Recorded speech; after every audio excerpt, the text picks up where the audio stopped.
Class बहुत special है। आज की क्लास में हम लोग एक क्वेश्चन देखेंगे जो कि बोर्ड एग्जाम्स में कंफर्म आना होगा। चैप्टर है एडमिशन ऑफ अ पार्टनर और इस चैप्टर से आपको एक क्वेश्चन 6 मार्क्स का कंफर्म मिलना है, जिसमें कि आपको रीवैल्यूएशन अकाउंट और पार्टनर्स कैपिटल अकाउंट ये बनाने को मिलेगा। तो स्टार्ट करते हैं आज की क्लास। और क्लास को स्टार्ट करने से पहले आपके रेफरेंस के लिए आपकी स्क्रीन पे क्वेश्चन आ रहा होगा। क्वेश्चन कुछ इस तरह से कि एक्स एंड वाई ये 3:2 के पार्टनर्स हैं। क्वेश्चन में आपको बैलेंस शीट दी हुई है और उसके बाद नीचे एडजस्टमेंट्स दिए हुए हैं। तो एडजस्टमेंट में हमें ये कहा गया कि Z जो है ये 1/6 शेयर के लिए Z का एडमिट किया है on the following terms. X 56,000 capital के लाएगा but was unable to bring his share of goodwill in cash. Firm की गुडविल 84,000 सेकंड पॉइंट में दिया है। तो ये जो फर्स्ट और सेकंड पॉइंट है कैपिटल और गुडविल, ये कैपिटल अकाउंट है।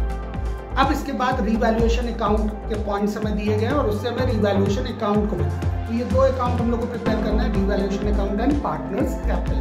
तो स्टार्ट करते हैं और देखते हैं सबसे पहले रीवैल्यूएशन अकाउंट इसमें हम लोग किस तरह से बनाएंगे।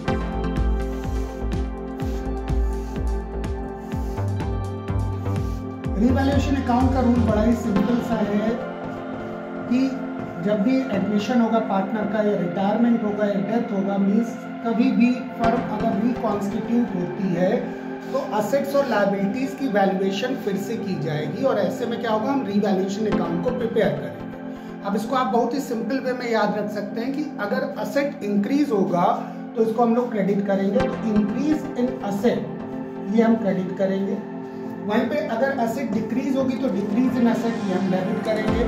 इंक्रीज इन लायबिलिटी ये हम डेबिट करेंगे और डिक्रीज इन लायबिलिटी को हम क्रेडिट करेंगे। तो सिंपली आप डायरेक्ट डेबिट से इसको याद रख सकते हैं कि decrease in asset and increase in liability should be debited. और अगर असेट इंक्रीज होगी तो क्रेडिट करेंगे और लायबिलिटी अगर डिक्रीज होगी तो उसको भी क्रेडिट करेंगे, मींस आइडल। अब क्वेश्चन में इसमें फीडिंग करते हैं हम लोग रीवैल्यूएशन अकाउंट में। थर्ड पॉइंट आप देखिए, थर्ड पॉइंट में आपको दिया गया है कि plant and machinery was found under valued bye 14,000, कम पाया गया। तो अब प्लांट एंड मशीनरी को हमें बढ़ाना है। तो जब कभी भी अंडर वैल्यूड वर्ड आपको मिलता है तो आप क्रेडिट करेंगे इसको प्लांट एंड मशीनरी। हमने शॉर्ट में लिखा है, आपको पेपर में शॉर्ट में नहीं लिखना है। 14,000 से अंडर वैल्यूड है, 14,000 ये क्रेडिट कर दिया। अगर यहीं पे ओवर वैल्यूड होता तो हम उसको डेबिट करते। नेक्स्ट, बिल्डिंग के लिए हमें कहा गया कि building was brought up to ₹1,09,000। अब जब न्यू वैल्यू बिल्डिंग की दी है तो हमें ऊपर बैलेंस शीट से कंपेयर करना होगा कि बिल्डिंग कितने की है। तो ऊपर आप बैलेंस शीट में अगर देखें तो आपको बैलेंस शीट में दिखेगा कि बिल्डिंग कितने रुपए की दी हुई है। तो बैलेंस शीट में बिल्डिंग आपको दी है 98,000 और न्यू वैल्यू बिल्डिंग की है 1,09,000, मीन्स 11,000 बिल्डिंग की वैल्यू इंक्रीज हो रही है। तो इंक्रीज हो रही है तो इसको भी हम क्रेडिट कर देंगे by building 11,000। Next point is जिसमें कहा गया ऑल डेटर्स आर गुड, सारे डेटर अच्छे हैं। इसको लेके अलग से वीडियो बनाया हुआ है। ये बहुत ही कंफ्यूजिंग पॉइंट रहता है बच्चों के बीच में और बोर्ड एग्जाम्स में रीवैल्यूएशन अकाउंट या इसके क्वेश्चंस में हमेशा ये पॉइंट इस तरह का डेटर से रिलेटेड आपको मिलेगा। डिस्क्रिप्शन बॉक्स में उस वीडियो का लिंक होगा, जरूर देख लेना ताकि पेपर में आप कोई मिस्टेक ना करो जब प्रोविजन फॉर डाउटफुल डेट से रिलेटेड कोई भी एडजस्टमेंट आएगा। तो यहाँ पे हमें कहा गया ऑल डेटर्स आर गुड, सारे डेटर अच्छे हैं। तो जब सारे डेटर अच्छे होते हैं तो ऐसे में हम लोग को प्रोविजन बनाने की जरूरत नहीं होती है। तो बैलेंस शीट में ऊपर आप देखें तो प्रोविजन फॉर डाउटफुल डेट जो 7,000 दिया है ये पूरा हम लोग यहाँ पे क्रेडिट कर देंगे because we don't need it now. Why? Because सारे डेटर्स अच्छे हैं। ये हम लोगों ने इसको क्रेडिट कर लिया। बस लास्ट पॉइंट जो है वो कैपिटल एडजस्टमेंट से रिलेटेड है तो उसको हम लोग रीवैल्यूएशन अकाउंट में तो लेंगे नहीं। रीवैल्यूएशन अकाउंट हमारा बन गया। अब हम क्या करेंगे, इसको बैलेंस कर लेते हैं। टोटल किया है इसका 32,000 ये हमारा टोटल है। यही 32,000 यहाँ पे भी होगा। ये अब गेन आ रहा है। ये जो साइड है रीवैल्यूएशन की ये गेन की साइड होती है और डेबिट साइड जो होती है लॉस की साइड होती है। Why? Because revaluation account is a nominal account. तो यहाँ पे अब इसका टोटल 32,000 गेन है, ये गेन हुआ। इसको पार्टनर्स आपस में बांट लेंगे, ओल्ड पार्टनर ही डिवाइड करेंगे, न्यू से कोई मतलब नहीं होता है। तो यहाँ पे हम लोग लिखेंगे टू पार्टनर्स कैपिटल अकाउंट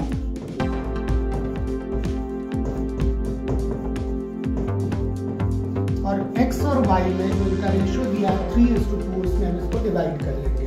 तो कैसे डिवाइड करेंगे? 32,000 को 5 से आप डिवाइड कर लो, इट विल बी 6400। 6400 इंटू 3 करके हम लोग यहाँ पे लिख देंगे 19,200 और 6400 इंटू 2 करके यहाँ पे लिख देंगे हम लोग 12,800। So it will be 32,000। इस तरीके से हम लोग रीवैल्यूएशन अकाउंट को प्रिपेयर करेंगे। अगर आप पूरा क्वेश्चन नहीं कर पाते तो रीवैल्यूएशन अकाउंट ही आपने बना दिया तो 2 मार्क्स आपको इसके ही मिल जाएंगे। ठीक, बड़ा ही सिंपल सा फंडा है, आसानी से हो जाएगा। जो भी क्वेश्चंस, 1-2 क्वेश्चन से आप इसको प्रैक्टिस कर सकते हो, बट ये क्वेश्चन पेपर में आएगा कंफर्म। ठीक, अब बात करते हैं इसके बाद पार्टनर्स कैपिटल अकाउंट को बनाने की।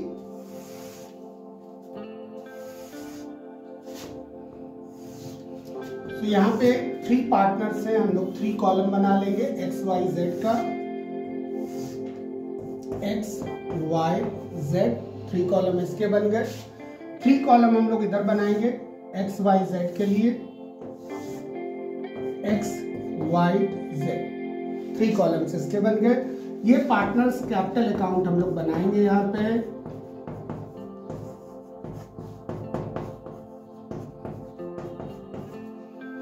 अब इसको बनाने के लिए 3 स्टेप्स आपको फॉलो करना है। 3 स्टेप में इसको आप बनाएंगे। फर्स्ट स्टेप जो क्वेश्चन में बैलेंस शीट दी गई है उससे कैपिटल अकाउंट में फीडिंग होगी। सेकंड स्टेप रीवैल्यूएशन अकाउंट की फीडिंग होगी और थर्ड स्टेप नया पार्टनर जो कैपिटल और गुडविल लाया है उसकी फीडिंग होगी। 1 बाय 1 देखते हैं। सबसे पहले बैलेंस शीट से।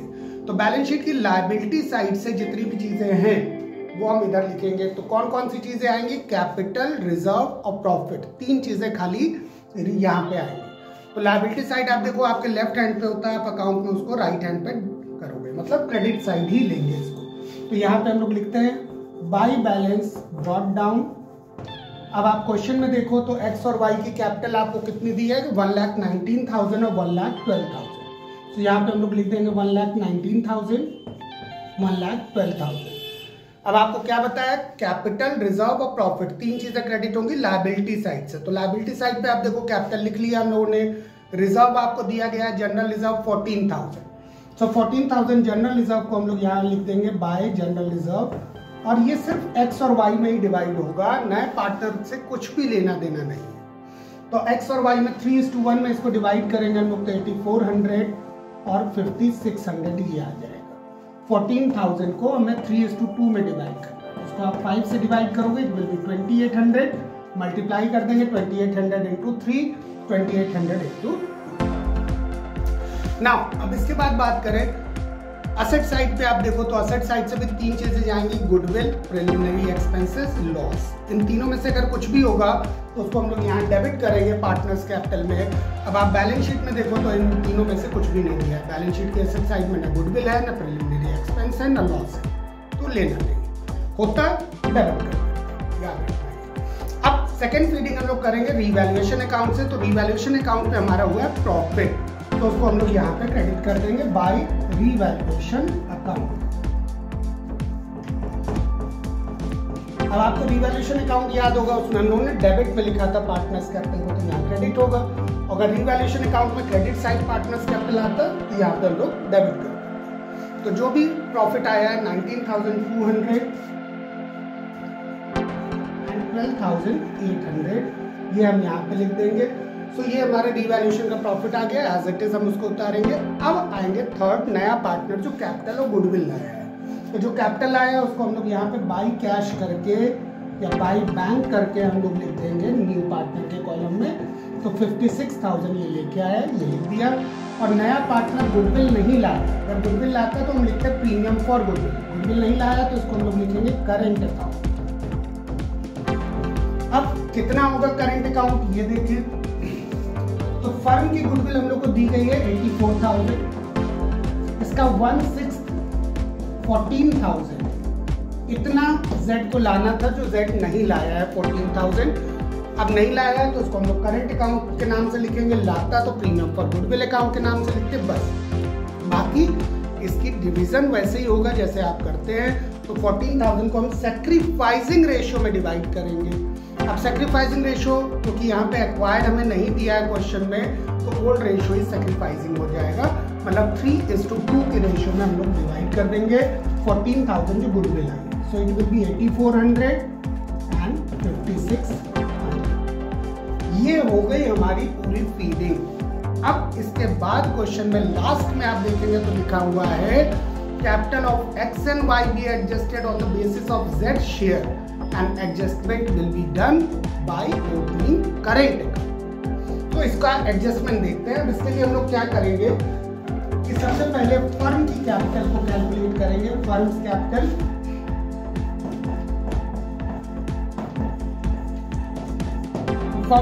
will be new partners capital upon new partner share। New partner की कैपिटल अपॉन न्यू पार्टनर का शेयर कर देंगे तो फर्म की कैपिटल ये हमारी आ जाएगी। तो यहाँ पे न्यू पार्टनर की कैपिटल हम लोग को दिया 56,000 और न्यू पार्टनर का शेयर जो है ये हम लोग को दिया 1/6, 6 ऊपर मल्टीप्लाई हो जाएगा। So it will be 56,000 into 6। तो अब इसको मल्टीप्लाई कर ले। So it will be 3,36,000। ये फर्म की कैपिटल है। सबसे पहला काम आपको यही करना है कि फर्म की कैपिटल निकाल लेनी है। वो यहाँ पे आ गया 3,36,000। अब फर्म की कैपिटल जो 3,36,000 है इसमें से माइनस कर दो आप न्यू पार्टनर की कैपिटल, उसकी हटा दो कैपिटल जितनी भी है न्यू पार्टनर की। तो न्यू पार्टनर की कैपिटल हम हटा दें 56,000 ये, क्योंकि ये तीनों पार्टनर की टोटल कैपिटल है। 56,000 हम यहाँ से यूज कर दें 2,80,000। ये हमारा एक्स और वाई की कंबाइंड कैपिटल आ गई और इसी कंबाइंड कैपिटल को अब हम लोग 3:2 के रेशियो में डिवाइड करके और डेबिट कर देंगे। ये अब ओल्ड पार्टनर्स की न्यू कैपिटल होगी। अब इसको हम लोग यहाँ पे लिखेंगे टू बैलेंस कैरी डाउन करके 2,80,000 को 3:2 में डिवाइड करके यहाँ पे लिख देंगे। तो इट विल बी 1,12,000 एंड 1,68,000।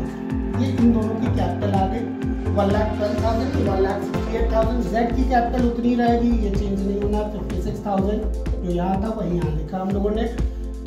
ये हम लोगों ने कैपिटल अकाउंट को पूरा प्रिपेयर कर लिया। अब हमें क्या करना है, इसको बैलेंस कर देना है। तो बैलेंस करना तो आपको आता ही होगा। दोनों तरफ के डिफरेंसेस हम लोग ले लेंगे करंट अकाउंट के नाम से। तो आप इसका टोटल कर लो और उसमें से अब आप देखो इधर टोटल है 1,68,000 और इधर का हम टोटल करेंगे। सो इट विल बी 8,400, 16,800, 17, 19, 36,000 और 1,19,000। इसको हम माइनस कर लेंगे बस सिंपली। इस तरह से हमारा करंट अकाउंट आ जाएगा जब हम डिफरेंस को कैलकुलेट करें। तो अब हम इन दोनों साइड्स को करेंगे बैलेंस। तो बैलेंस करेंगे तो यहाँ पे 1,68,000 है, इधर का टोटल करेंगे तो ये 1,68,000 से कम आएगा। तो जितना भी डिफरेंस है वो हम यहाँ पे बाई करंट अकाउंट करके और लिख देंगे। तो x का जो करंट अकाउंट आ रहा है दैट इज 13,000 और ये कैसे आया है 1,68,000 में से हमने इन सबको माइनस कर दिया। इसका ये बैलेंसिंग फिगर हो गया। अकाउंट को हमने इसको बैलेंस कर दिया। सिंपली इसी तरीके से हम लोग अब इसका टोटल यहाँ पे 1,68,000 ही हो जाएगा दोनों तरफ 1,68,000। इसी तरह से हम y का करेंगे टोटल। तो y का क्रेडिट साइड टोटल ज्यादा और डेबिट साइड 1,12,000 ये कम है। तो यहाँ पे y का जो करंट अकाउंट है वो डेबिट पे आएगा। करंट अकाउंट लिख के और ब्रैकेट में हम लिख देंगे बैलेंसिंग फिगर और यहाँ पे हम अमाउंट इसका लिख देंगे। It will be 24,000। जब आप इसका डिफरेंस निकालेंगे, इसका अगर आप टोटल करेंगे तो आप देखेंगे 1,36,000 इसका टोटल आ रहा है। तो 1,36,000 हमने यहाँ पे लिखा टोटल इसका। ये टोटल यहाँ होगा, उसमें से माइनस करेंगे जब हम 1,12,000 24,000 आ जाएगा और Z का शेयर तो उतना ही रहेगा 56,000। इस तरह का क्वेश्चन आपको इस बार बोर्ड एग्जाम्स में देखने को मिलेगा। एक क्वेश्चन एडमिशन का ऐसा कंफर्म आपको मिलेगा। होप आपको ये समझ में आ गया होगा। इन्फॉर्मेशन अच्छी लगी हुई वीडियो को लाइक करना मत भूलना, अपने दोस्तों में इसको शेयर करना मत भूलना और अगर आप इस चैनल पर नए हैं तो इसको सब्सक्राइब जरूर कर लेना। मिलते हैं नेक्स्ट वीडियो में एक नए कॉन्सेप्ट के साथ। All the best.